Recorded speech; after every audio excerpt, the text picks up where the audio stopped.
Welcome to the deep dive. Today, we're looking into a really interesting concept called syntactical trust. Right. It comes from the work of noble Gemone Newton L. N.P., specifically his writing The Living Word, Syntactical Trust and Legacy. Exactly. And this is kind of your fast track to grasping a very, let's say, unique perspective on language, law, and, well, legacy, how they all connect. Absolutely. If you're the kind of person who wants to get to the heart of complex ideas, quickly and thoroughly, this deep dive should help. We're exploring how really precise language isn't just about being clear. It can act as a form of regulation. Yes, exactly. A form of regulation and also a tool, a really powerful one for protecting your legacy. Okay, so our guide here is Noble Gemone Newton L. He's described as a notary in civil law, which is a bit different from a standard notary public, more legal weight a compliance officer, and a parliamentary draftsman. So someone deeply involved in the structure and verification of official language. Precisely. And he's linked with Rex Scripta Equity Partners and the Golden Sesh per Ankh. He states in the source material that this concept, syntactical trust, really transformed things for him. How so? Intellectually, spiritually, in his business, his community work, pretty much across the board. And just to be clear for you listening, everything we're digging into today is drawn directly from excerpts of his work. Good to know.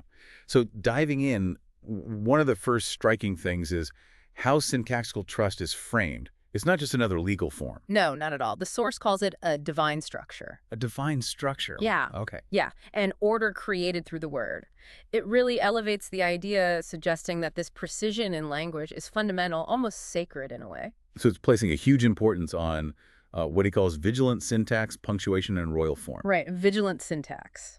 That careful structure of sentences, punctuation being correct, and royal form, think of that as the highest standard, the most correct and formal way to structure legal language. And the goal of all this precision. It's about making contracts, estates, all those important documents truly sound, making family legacy, as he puts it, impervious to spurious claim. Impervious to spurious claim, so protected against false or shaky legal challenges. Exactly. And there's this sense of connecting to the past, too. He talks about the revivification of the sacred scribe, the per Ankh, the house of life. Per Ankh, like an ancient Egyptian center for knowledge and writing. That's the idea, tapping into this long tradition of meticulous record-keeping and the power held by those who controlled language precisely. Okay, that makes sense. And it leads us neatly into how this plays out in practice, doesn't it? His background is key here. Definitely. His experience as a civil law notary and parliamentary draftsman. Remember, a civil law notary has this duty to validate truth, form, and intention in legal documents. A high bar. A very high bar. And here's a really critical point from the source's discovery. He found that numerous seemingly existing public contracts in the public record were failing the grammatically required form for them to be enforceable. Wait, really? So official documents people relied on Might not have held up legally, yes, Yes. simply because the grammar, the syntax wasn't correct according to the strictest standards. That's huge. It really throws a spotlight on how much the nuts and bolts of language, grammar, punctuation can matter in the real world, legally speaking. Absolutely. And the source states that grasping syntactical trust really sharpened his own work, writing affidavits, trust indentures, instruments of parliament. So things like sworn statements, documents setting up trusts, official legal acts. Right. He became better at drafting them because he understood how crucial that syntactical structure was for their enforceability.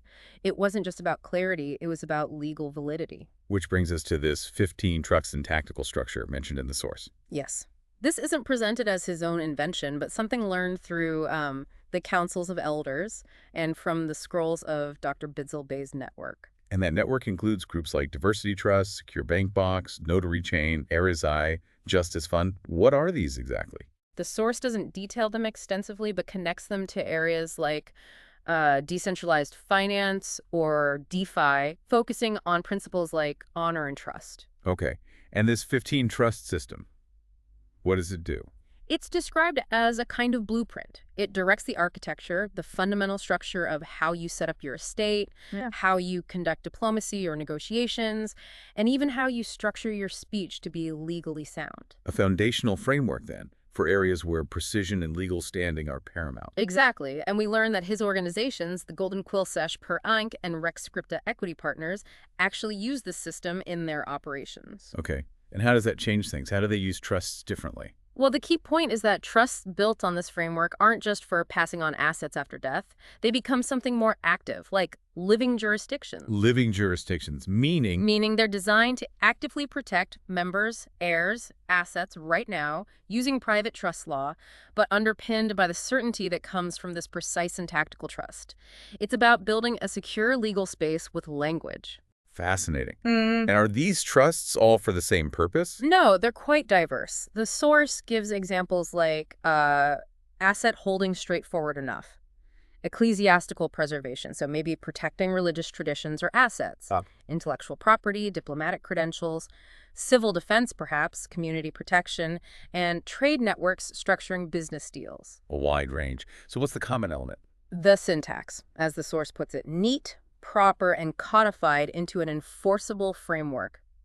It's that precise linguistic structure that gives them their strength, regardless of the specific goal. The underlying code, essentially. You could say that.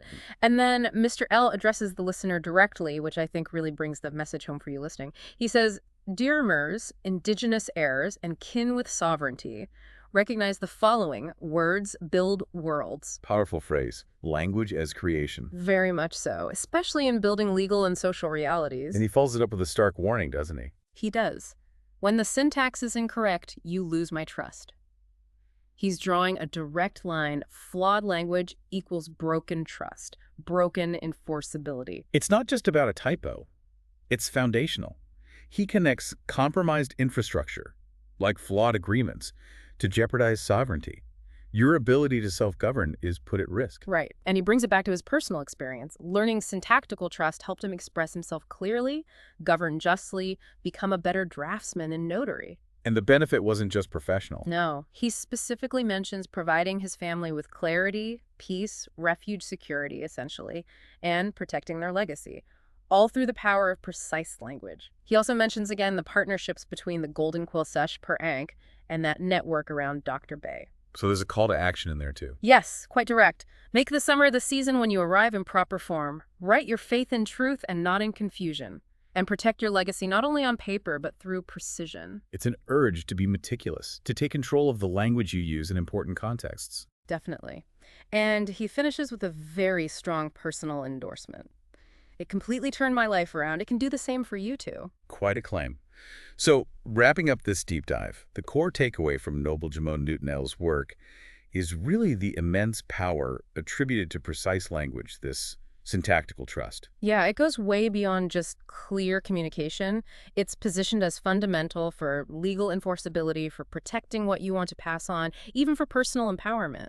It frames language not just as a tool for structure, but as the structure itself in many ways. Exactly. It makes you rethink how foundational language truly is. And maybe leaves you with a question to ponder. How precise is the language in your own important documents, your agreements, your communications? Right. How might that precision or lack of it affect their strength, their longevity? What assumptions have you been making about the words you use and whether they'll actually stand up when tested? Definitely food for thought.